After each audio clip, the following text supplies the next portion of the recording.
हम हर दिन बुराई के साए में जीते हैं, इंसानी फितरत के सबसे अंधेरे पहलुओं का सामना करते हैं। एक इंसान का दूसरे को दिया गया दर्द हमारी समाज की कड़वी सच्चाई बन चुका है। हम इन अपराधों की गहराइयों में झांकते हैं। इसका मकसद है सबसे सनसनीखेज अपराधों को उजागर करना और उन दिमागों को समझना जो इन्हें अंजाम देते हैं। हम हैं डिकोड और आज आपके सामने लेकर आए हैं एक और चौंकाने वाला सच्चा अपराध, कैम्बरली रेमर केस। मैं ये पता लगा के रहूंगी कि मेरी बेटी के साथ क्या हुआ था, चाहे इसमें मेरी पूरी जिंदगी लग जाए। कैम्बरली रेमर का जन्म 18 मई 1980 को हुआ था। जिसे उसके करीबी लोग कैम कहते थे, वो एक होशियार और लोकप्रिय स्टूडेंट थी। वे ऑप एलाबामा में अपने पापा केनेथ रेमर के साथ रहती थी। हेमन सू और उसकी 19 साल की बहन किर्स्टन फ्लोरिडा बॉर्डर के पास थोड़ी दूरी पर रहते थे। हालांकि उसके मम्मी पापा का तलाक हो चुका था, लेकिन दोनों के रिश्ते अच्छे थे और वो किम और किर्स्टन को खुश रखने की पूरी कोशिश करते थे।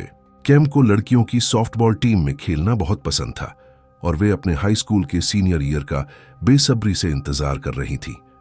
कैम बहुत दोस्ताना और खुली सोच वाली थी। उसे अपने भविष्य के बारे में सोचना अच्छा लगता था और उसकी योजना यूनिवर्सिटी ऑफ साउथ एलाबामा में फिजिकल थेरेपी की पढ़ाई करने की थी। 15 अगस्त 1997 को जब उसने अपने सीनियर ईयर की फोटोज खिंचवाई थीं, उसके अगले दिन 17 साल की कैम ने एक सॉफ्टबॉल का मैच खेला और दोस्तों के साथ बाहर गई। रात होने से पहले वे अपने बॉयफ्रेंड से मिलने गई और लगभग आधी रात से पहले अपने पापा के घर पर अपनी कार पार्क करते हुए देखी गई।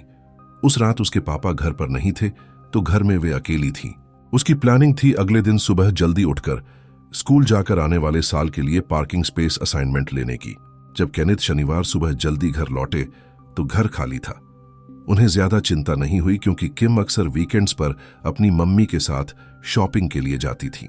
लेकिन जब अगले दिन तक कैम नहीं लौटी तो केनेथ ने अपनी एक्स वाइफ को कॉल किया और उन्हें पता लगा कि कैम को शुक्रवार रात के बाद से किसी ने नहीं देखा था। वे घबराकर पुलिस को बुला लेते हैं। किसी भी मिसिंग पर्सन केस में पहले 48 घंटे बेहद अहम होते हैं और इसका काफी हिस्सा पहले ही निकल चुका था। कैम को किसी ने आखिरी बार 36 घंटे पहले देखा था। पुलिस को पता चला कि वे अपने बॉयफ्रेंड से मिलने के बाद आधी रात के करीब घर लौटी थी। ऐसा लग रहा था कि उसके कमरे में कुछ झगड़े के निशान थे। उसका तकिया जमीन पर था और दीवार से एक तस्वीर गिर गई थी। उसकी सारी चीजें जैसे पर्स, चश्मा, चाबियां और पैसे सब कमरे में ही थे।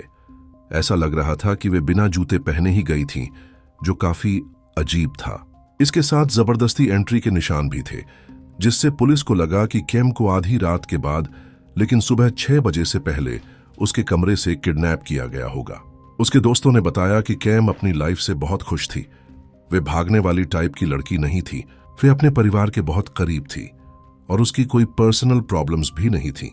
पुलिस ने कैम के बॉयफ्रेंड से बात की, जिससे वह 2 हफ्ते पहले ही मिली थी और जिसके बारे में उसके माता पिता को नहीं पता था। वो करीब 20 साल का था, तलाकशुदा था और उसका एक छोटा बच्चा भी था। उसने एक लाई डिटेक्टर टेस्ट पास किया और उसे कैम के गायब होने के मामले में संदिग्धों की लिस्ट से हटा दिया गया। ऑप एक छोटा सा कस्बा था जिसमें करीब 6,900 लोग रहते थे और ये परिवारों के लिए बहुत सुरक्षित जगह मानी जाती थी। हिंसक अपराध यहाँ बहुत कम होते थे और लोग आमतौर पर अपने दरवाजे तक बंद नहीं करते थे। कैम्बरली रेमर के गायब होने ने इस समुदाय को झकझोर दिया और उनकी सुरक्षा की भावना को तोड़ दिया। स्थानीय पुलिस को जल्दी ही समझ आ गया कि उन्हें मदद की जरूरत है, इसलिए उन्होंने FBI को बुला लिया। हालांकि कैम्बरली की तलाश में स्थानीय स्तर पर बहुत कोशिशें की गईं, लेकिन कोई सुराग नहीं मिला। उसके परिवार और बॉयफ्रेंड को भी संदिग्धों की लिस्ट से हटा दिया गया। पुलिस ने नोट किया कि कैम्बरली के घर से फ्लोरिडा के एक नंबर पर कई कॉल्स की गई थीं। पुलिस को शक था कि ये कॉल्स किडनैपर ने की थीं, लेकिन इन कॉल्स और फ्लोरिडा के नंबर के बीच कोई सीधा कनेक्शन नहीं मिला और ये अंदाजा लगाया गया कि शायद कैम्बरली को राज्य की सीमा से बाहर ले जाया गया है। अलाबामा और फ्लोरिडा दोनों जगह तलाश की गई, लेकिन कुछ हासिल नहीं हुआ। जल्द ही जेरेमी गार्फ एंडरसन, जिसकी उम्र 27 साल थी, संदिग्ध बन गया। वो कैम्बरली की बड़ी बहन को डेट कर रहा था और उसके पास उस घर की चाबी थी जहां कैम्बरली रहती थी। जेरेमी एक रिटायर्ड वॉल्टन काउंटी डिटेक्टिव का बेटा था। एक दोस्त ने बताया कि कैम्बरली को जेरेमी बिल्कुल पसंद नहीं था, लेकिन उसने कभी किसी को वजह नहीं बताई। जेरेमी फ्लोरिडा के पॉन्स डे लियोन में रहता था और इस मामले से जुड़ा इकलौता व्यक्ति था जिसने जांचकर्ताओं से बात करने या पॉलीग्राफ टेस्ट करवाने से मना कर दिया। पता चला कि 15 अगस्त 1997 को जेरेमी ने अपने बॉस से एक पिकअप ट्रक उधार लिया था। अगली सुबह वो अपने एक दोस्त के घर घबराया हुआ पहुंचा और उससे ट्रक को ठिकाने लगाने में मदद मांगी। बाद में वो ट्रक एक चर्च के पास मिला और उसे अच्छी तरह से साफ कर दिया गया था। जेरेमी का कानूनी तौर पर काफी खराब रिकॉर्ड था और उस वक्त वो जमानत पर बाहर था। उसकी गर्लफ्रेंड क्रिस्टन, जो उसकी इन बातों से अनजान थी, ने उससे ब्रेकअप कर लिया था। जब उससे पूछताछ की गई तो उसने कुछ भी बताने से इनकार कर दिया। हालांकि उसके खिलाफ पुलिस को कोई ठोस सबूत नहीं मिले। पुलिस उसके खिलाफ कोई चार्ज नहीं लगा पाई। तलाशी विमानों ने पूरे इलाके में उड़ान भरी और इलाके की तलाश की। केम के परिवार और दोस्तों ने पूरे काउंटी में हजारों मिसिंग पर्सन पोस्टर लगाए। जांचकर्ता उन सभी लोगों से पूछताछ कर रहे थे जो केम के संपर्क में आए थे। वहीं देश भर के ट्रक ड्राइवरों ने इन पोस्टरों में से सैकड़ों पोस्टर अपने साथ ले लिए, लेकिन इतनी मेहनत के बावजूद केम का कोई सुराग नहीं मिला। केम के दोस्तों में काफी निराशा थी और इसी के साथ उन्हें स्कूल का नया साल शुरू करना पड़ा और अपनी सुरक्षा को लेकर उनमें डर भी था। जिसने केम को अगवा किया था वो अभी भी बाहर घूम रहा था और हर कोई इस बात से डरा हुआ था कि अगला निशाना कोई भी हो सकता है। पुलिस ने हर संभव कोशिश की लोगों को यकीन दिलाने की कि वो केस सुलझाने में लगे हैं, लेकिन इस डर को कम करने में उनकी कोशिशें ज्यादा कामयाब नहीं हुईं। पैसे जुटाए गए और केस से जुड़ी जानकारी देने वाले के लिए इनाम रखा गया, इस उम्मीद में कि केम अभी भी जिंदा है और उसे घर लाया जा सकता है। दिसंबर 1997 में केनेथ और सू ने एक प्रेस कॉन्फ्रेंस की ताकि लोगों को याद दिला सकें कि उनकी बेटी अभी भी लापता है। उन्होंने लोगों से केम को ढूंढने में मदद की गुहार लगाई और किसी भी प्रकार की जानकारी होने पर पुलिस से संपर्क करने के लिए कहा। उन्होंने ये भी बताया कि केम की जानकारी देने वाले को कितना इनाम दिया जाएगा और गुमनाम कॉल्स भी स्वीकार की जाएंगी। उन्हें पूरा यकीन था कि किसी के पास वो जानकारी है जिसकी उन्हें जरूरत है। महीने बीत गए और जांच ठहरी हुई सी लगने लगी।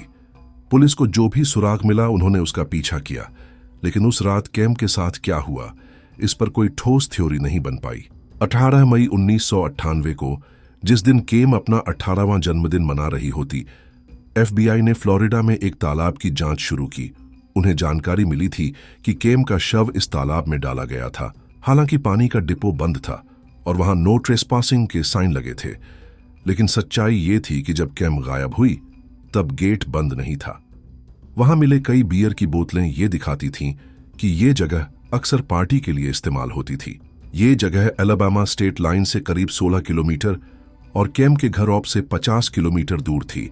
FBI ने इस तालाब से जुड़ी जानकारी को अब तक का सबसे भरोसेमंद सुराग माना और वहां कैडवर डॉग्स की एक टीम भेजी।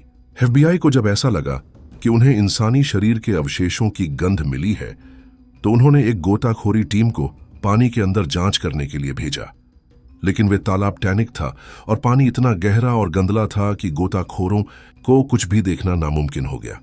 उन्हें हाथों से टटोल कर काम करना पड़ा और साथ में मेटल डिटेक्टर का भी इस्तेमाल किया, इस उम्मीद में कि शायद उन्हें कैम्बरली की सोने की कंगन या पायल का कोई सुराग मिल जाए जो वे गायब होने से पहले पहने हुई थी।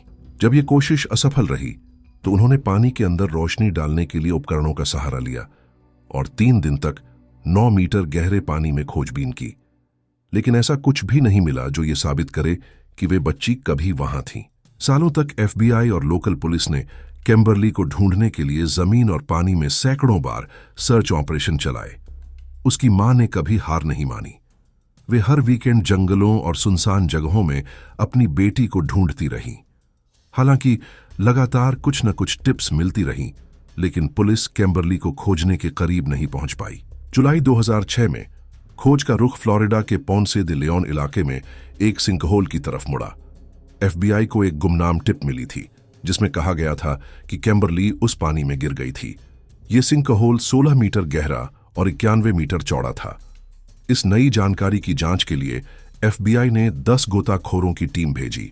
ये टिप इसलिए भरोसेमंद मानी गई क्योंकि कैम्बरली के घर से जिस रात वे गायब हुई थी, उसी रात का एक फोन कॉल पॉन्स दे लियोन इलाके से ट्रेस हुआ था। 35 घंटे पानी के अंदर सर्च ऑपरेशन चलाने के बावजूद उन्हें कुछ भी नहीं मिला। हालांकि सिंकहोल की खोज से कोई सबूत नहीं मिला, लेकिन इससे केस को एक फायदा जरूर हुआ।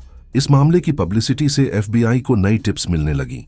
कई लोगों ने नए सुरागों के साथ कॉल किया और जांचकर्ता हर लीड को फॉलो करते रहे, इस उम्मीद में कि शायद इस रहस्य का कोई सिरा हाथ लग जाए। उन्होंने कई और लोगों से पूछताछ की और फ्लोरिडा के अलग अलग इलाकों में सर्च ऑपरेशन चलाए, लेकिन अभी भी केम का कोई सुराग नहीं मिला।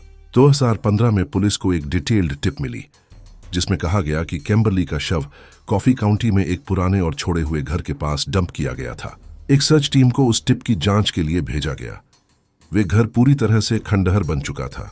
जांचकर्ताओं ने ध्यान उस पुराने कुएं पर केंद्रित किया जो उस प्रॉपर्टी के पीछे था। उन्होंने बैकहो मशीन मंगवाई और 9 मीटर से ज्यादा गहराई तक खुदाई की, लेकिन वहां भी कुछ नहीं मिला जो ये साबित करे कि वे बच्ची कभी वहां थी।